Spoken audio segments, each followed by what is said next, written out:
Hi, I'm Mercy, and I'm with the Naples Garden Club, and today I'm going to show you how to transform leaves into home decor to enhance your floral designs. Our supplies today are some leaves. If you look in your backyard, I bet you'll find a similar leaf that you could play with. Your handy dandy stapler and spray paint. The first leaf that I'm going to use is this beautiful variegated pandanus, and we are simply going to make a knot.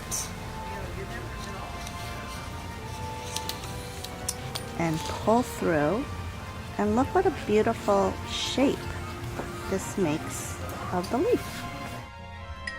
And this time around, I'm actually going to split the leaf right along the center, and I'm going to do a few folds. First, fold the leaf behind to make a right angle. You're folding this leaf behind, making another angle.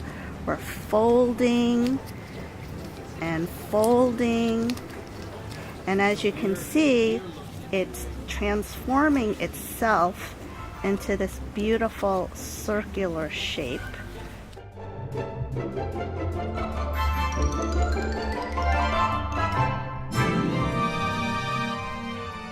And I'm just going to tie this off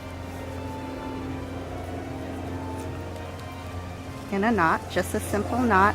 You end up with this beautiful pandanus rose.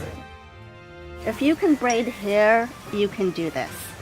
I take the top 3 leaves and I start braiding, and I'll braid maybe 2 or 3 times just to start the form out, and then I'll start.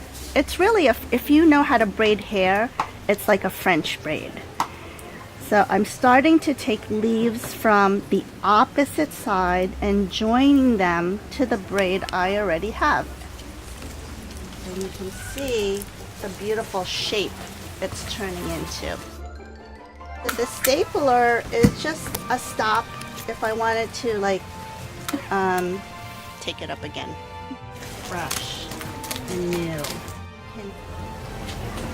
See how beautiful that shape is? This is the pandanus rose that was dried and also spray painted. Look how beautiful that is when they're dried and glitzied up.